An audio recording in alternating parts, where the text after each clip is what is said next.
Good morning and welcome to our service today, our service of Christ the King, and also a sad day as it's Josie's last English communion. She's got lots of lasts today.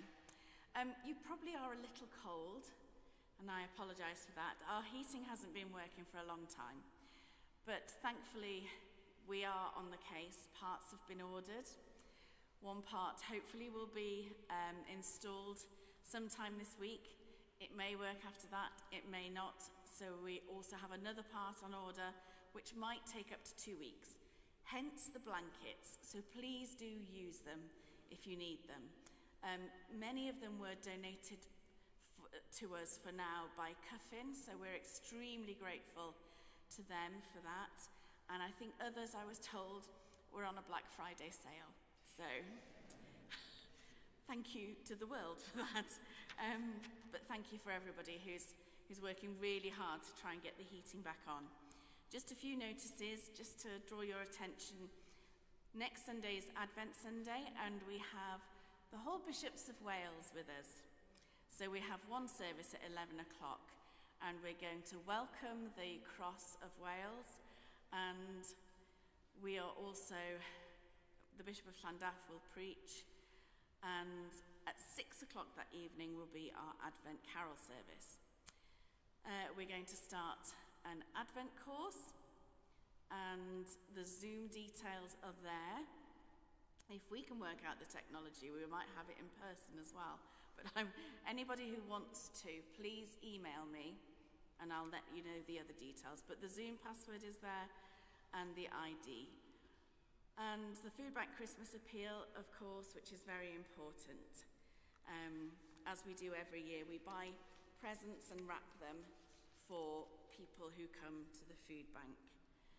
So I'm going to hand over to Josie because she just wants to say a few things.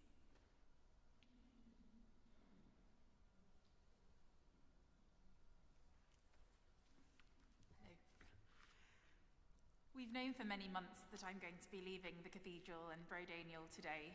It seems to have arrived very suddenly. I have an extra announcement to make this morning. I've recently been offered and accepted a new post in the Diocese of London, meaning that I'll be leaving the Diocese of Bangor at the end of this year in order to complete my curacy in the parish of All Saints Haggerston and Holy Trinity Dalston in North London.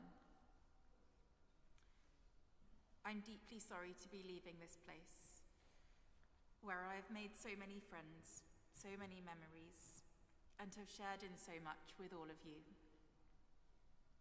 As I go, please be assured of my prayers for each one of you and for this cathedral, that you and those who follow you will encounter God's love in this place and in this community, just as I have done. And so, before we worship together, let us pray.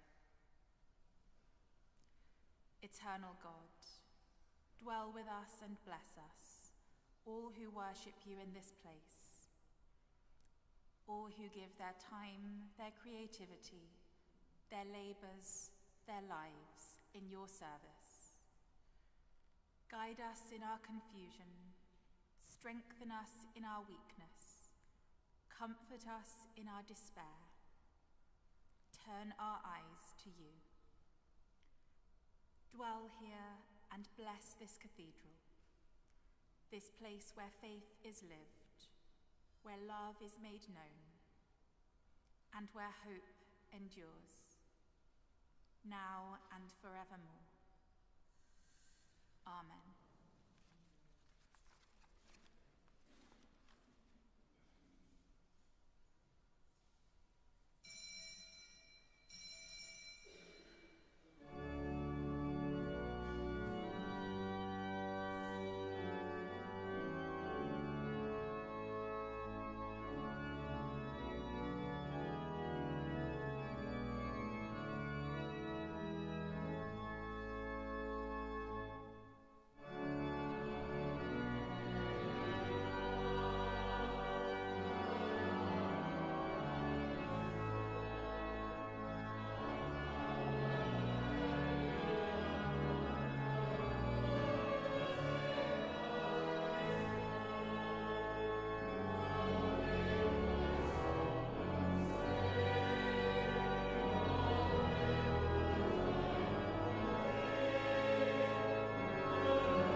and of the Son, and of the Holy Spirit.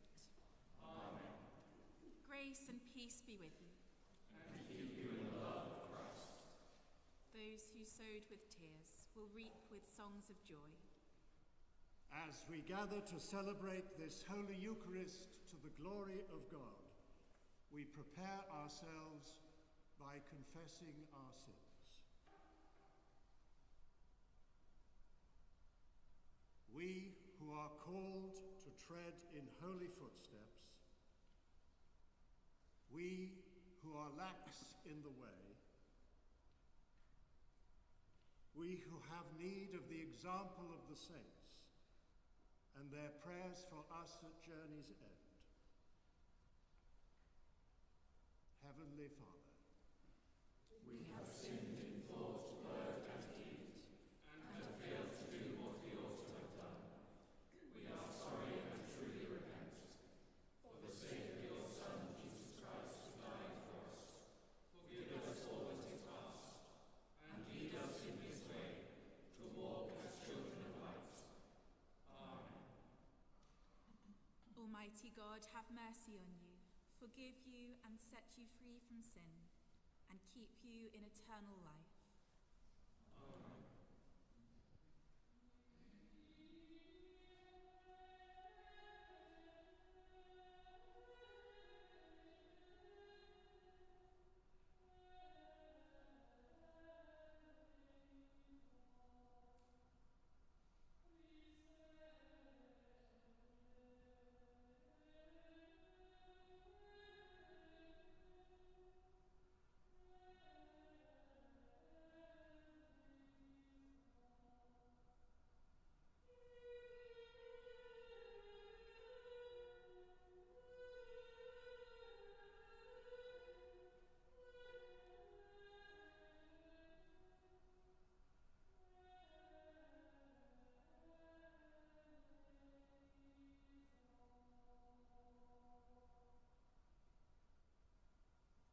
Let us pray.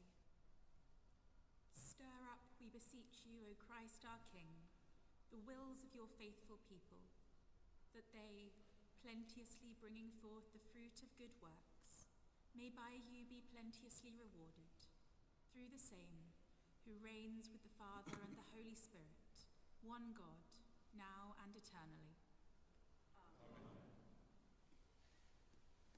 Amen.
A reading from the book of the prophet Jeremiah. Thus says the Lord, the Holy One, the days are surely coming when I will raise up for David a righteous branch, and he shall reign as king and deal wisely, and shall execute justice and righteousness in the land. In his days, Judah will be saved and Israel will live in safety. And this is the name by which he will be called: God is our righteousness. Therefore, the days are surely coming, says the Holy One, when it shall no longer be said, as the living one lives, who brought the people of Israel up out of the land of Egypt, but as the eternal one lives, who brought out and led the offspring of the house of Israel out of the land of the north and out of all the lands where he had driven them. Then they shall live in their own land. Hear the word of life to the world. Thanks be to God.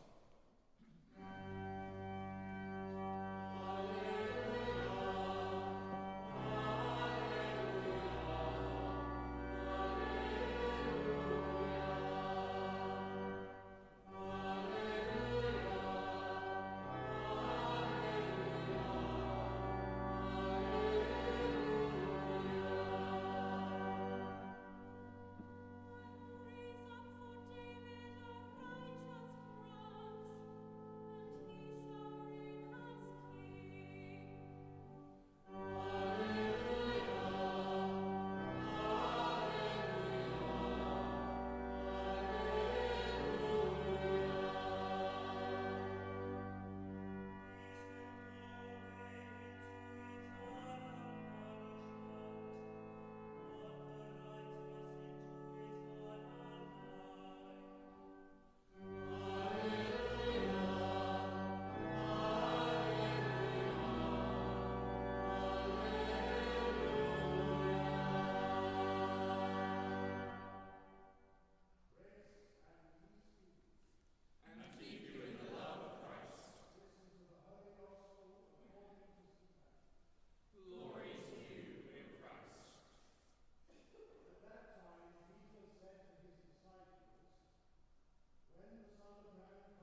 name of the Father, and of the Son, and of the Holy Spirit.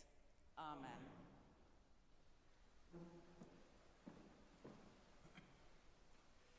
It's so wonderfully Anglican, isn't it, that many years ago, sitting through a service, a congregation heard the prayer, "Stir up, we beseech you, O Christ, our King," and rather than hearing the words "Christ, our King," heard the words "stir up" and thought, "Oh my goodness, we've got to do our Christmas pudding."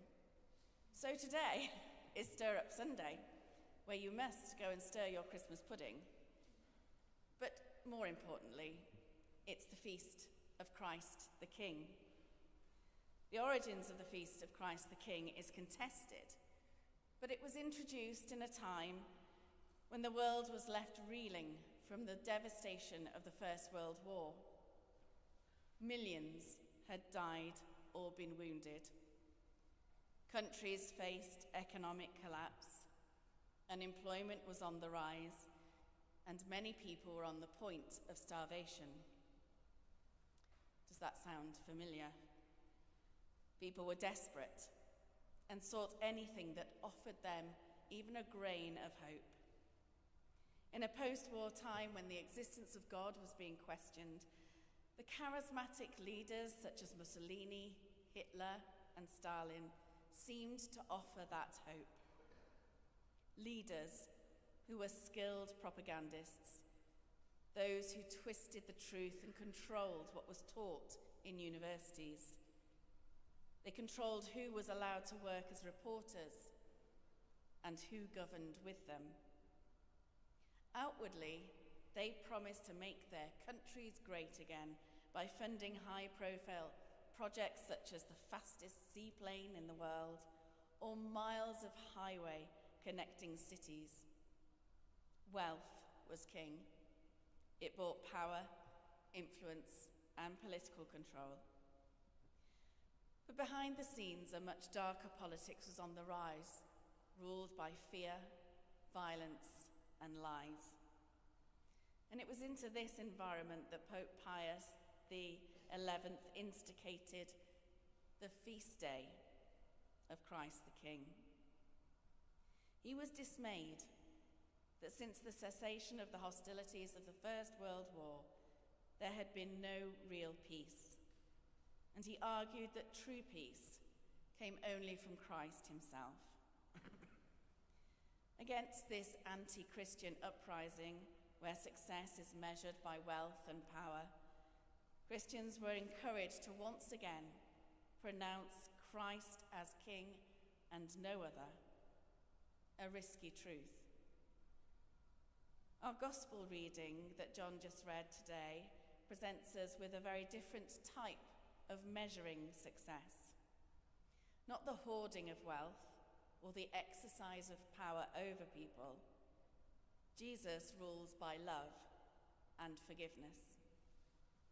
It was a difficult lesson even for the disciples. They wanted a leader who came and took revenge on the cruel regime that controlled them. A mighty warrior that would build up an army and slay the enemy. But this is a human response to oppression, one that we see playing out on our TV screens day in and day out, even today. Jesus is different. Jesus' story is a complete reversal of worldly principles. God, the King of creation, limits his power to become a vulnerable baby and then lives amongst his creation as an itinerant teacher. And he preaches about justice, peace, and compassion. He reaches out to the stranger and includes the marginalized.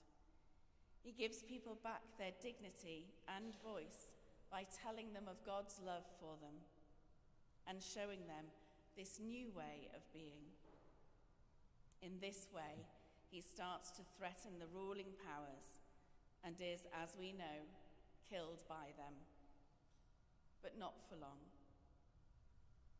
Today we stand on the cusp of the end of one church year and the beginning of another. And so we are reminded of another ending and beginning, that death on Good Friday, but then the new life of Easter Day. As we say goodbye to the church year, some of us will despair of what the world has become once again, the wars that rage, the power that's used to divide and alienate. But today, as we proclaim Christ as King and no other, we reject that way of being. We see two opposing worldviews come face to face, and for a while, it seems like power and greed wins. For a while, it seems like violence and segregation wins. But here in our gospel today, Jesus stands in steadfast opposition to the supposed good news of the world. Jesus is warning of the futility of falling for worldly power and thinking that it will save you. The message is simple. Feed the hungry, give a drink to the thirsty, welcome the stranger, clothe the naked, visit the sick or imprisoned. Basic acts of care and of love for all. Jesus refused the way of violence to save himself. He refused violence in the garden as he was arrested. He disarmed Peter and healed the wounded soldier who came to arrest him. And he stood in front of Pilate and refused violence once again. And he suffered and died because of it. But that wasn't the end. That's so important for those of us who suffer, those of us who have lost, who find life impossible.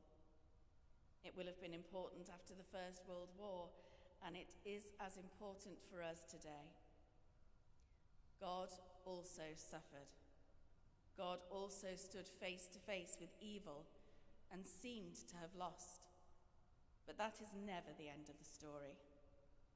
Christ is King, and God wins, always. I'd never really been convinced of the need for the feast day of Christ the King, to be honest. It always sounded a bit imperialist to me. But looking back at history and seeing how easily evil seeps into public life, and how easily we are persuaded by human powers, maybe it is time again to reaffirm that Christ is King and no other. Christ is King, not some charismatic leader or political ideology. Christ is King, not some celebrity or encroaching consumerism. Christ is King, and we are his, not to be controlled or manipulated, but to be loved and to love. Martin Luther King Jr. once said, "Returning violence for violence multiplies violence, adding deeper darkness to a night already devoid of stars. Darkness cannot drive out darkness. Only light can do that. Hate cannot drive out hate. Only love can do that. If our God can stand bleeding, hands tied facing death, and refuse to give in to violence, hatred, and a misuse of power, so should we. It's not easy, but we are his people. And if he is truly our King, then he reigns in our hearts and minds and actions. Violence lost its power on the cross. Oppression and division lost its power through Jesus' acts of reconciliation and love. Love was proven to be the winner on Easter Day. As we prepare to begin another year and to follow the star once again, let us reaffirm that the starlight leads us to a baby who is the light of the world, the light that shines in the darkness and will never be overcome by it, a baby who grows up to be a king, our King, Christ the King. Amen.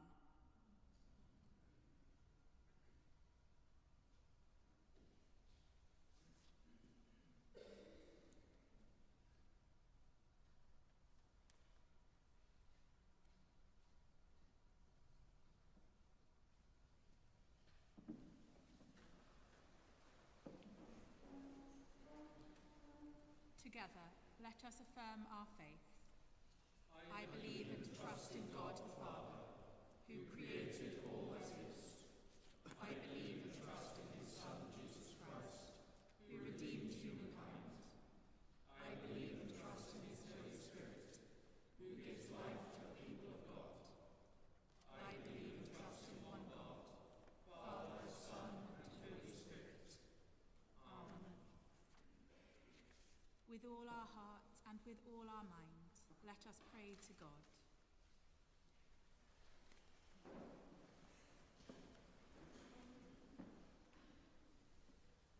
Let us pray for the Church and for the world. Grant, Almighty God, that all who confess your name may be united in your truth. Live together in your love and reveal in your glory in the world. God, in your mercy, hear our prayer. We pray for this community, for our nation, and we pray for all who work for justice, freedom, and peace. We pray for the countries which have conflict, especially Sudan, Ukraine, Russia, and the Middle East. God, in your mercy, hear our prayer. We pray for your church throughout the world. We especially pray for Andrew, our Archbishop, and David, Assistant Bishop of Bangor and Bishop of Bardsey. Hold the faith in unity of spirit, in the bond of peace, and in the righteousness of life. God, in your mercy, hear our prayer. Set free all who are bound by illness, fear, and despair. We especially remember John Watkin-Jones, Helen Lincoln, and Katie. God, in your mercy, hear our prayer. We bring to our prayers all those that have departed, commending them to your eternal love. We pray especially for Dr. Peter Gannon and for all those that are in our own hearts. And we pray also for Garfield Gwynn, Eros Wynne-Jones, and Angela Ryan, whose year mind is this week.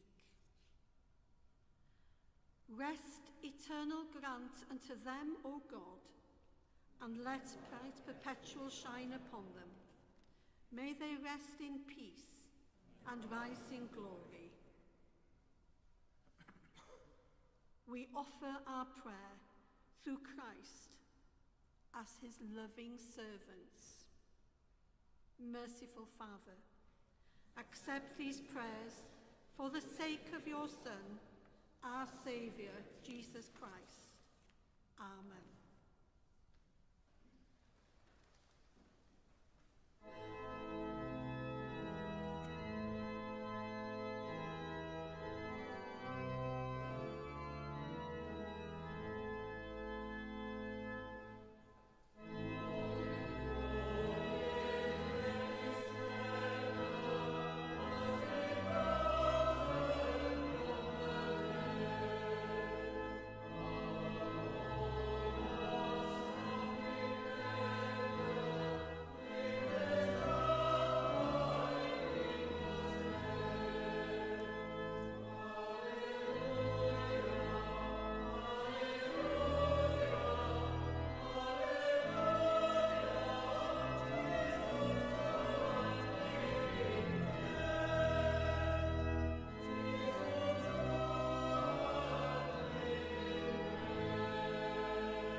bring to this place the bread that sustains us.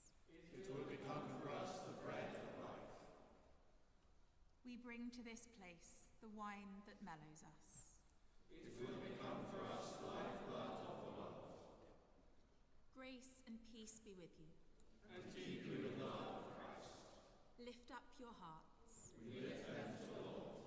Let us give thanks to the Lord our God. It is right to give our thanks and praise. It is indeed right. It is our duty and our joy, at all times and in all places, to give you thanks, Holy Father, all-powerful and ever-living God, through Jesus Christ our Lord, whose dominion is over all creation, that he may present to you an eternal and universal kingdom, a kingdom of life and truth, of grace and holiness, a kingdom of righteousness and justice, of love and peace. And so, with the hosts of angels and all the company of heaven, we proclaim the glory of your name and join in their unending hymn of praise.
Praise and thanks to you, true and living God, creator of all things, giver of life.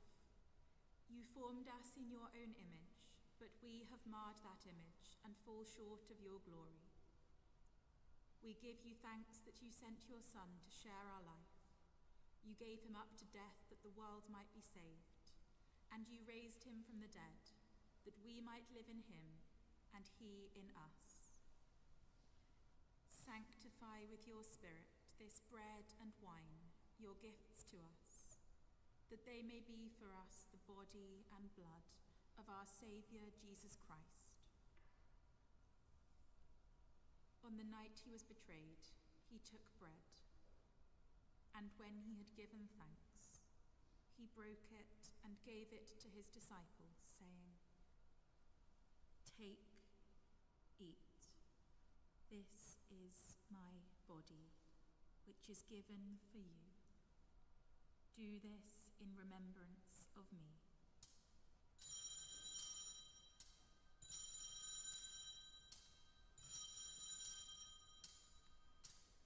In the same way, after supper, he took the cup, and when he had given thanks, he gave it to them, saying, "Drink from this, all of you, for this is my blood of the new covenant, which is shed for you and for many for the forgiveness of sins. Do this as often as you drink it, in remembrance of me."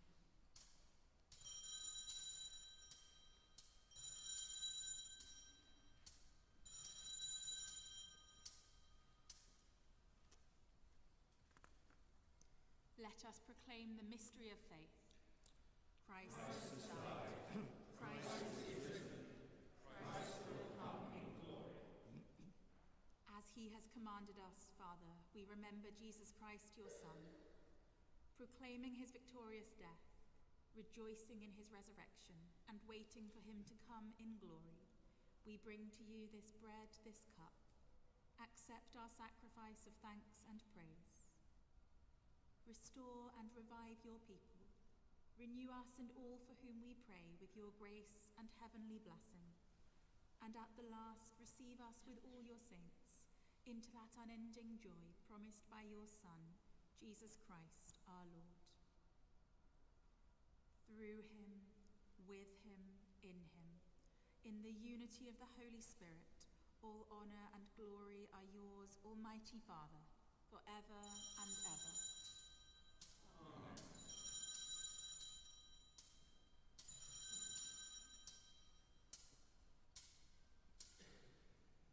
As our Saviour taught us, we boldly pray.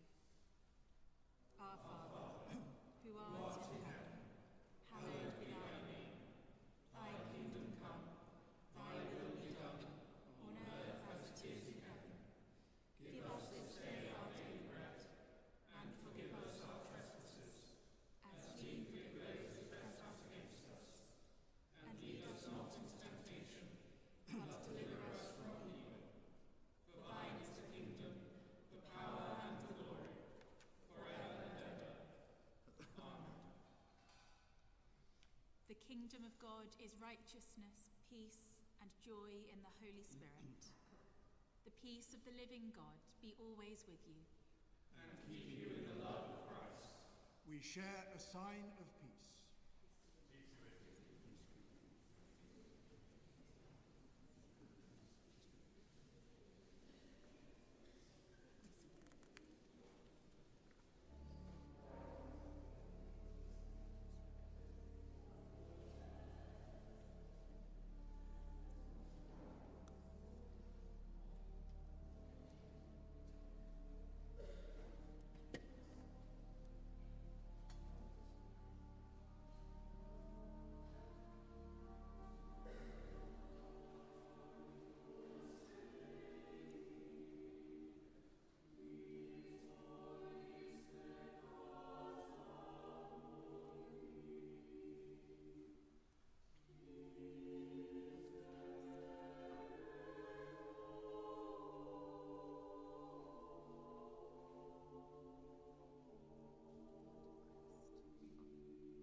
Jesus is the Lamb of God who takes away the sins of the world. Happy are those who are called to his supper. Saviour, I am not worthy to receive you, but only say the word, and I shall be healed.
as you know, Josie is coming to the end of her time in our cathedral community, having faithfully, diligently and prayerfully served the people of Brodignol as deacon and priest.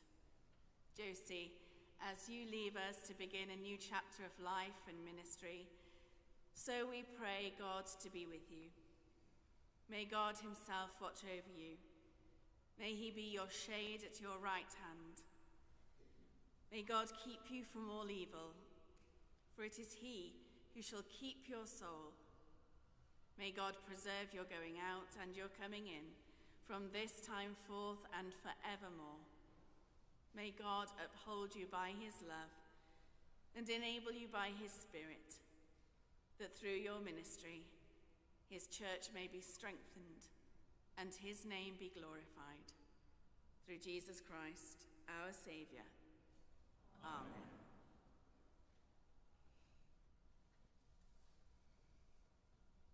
Grace and peace be with you. And keep you in the love of Christ. Christ the King make you faithful and strong to do his will, and bring you to reign with him in glory.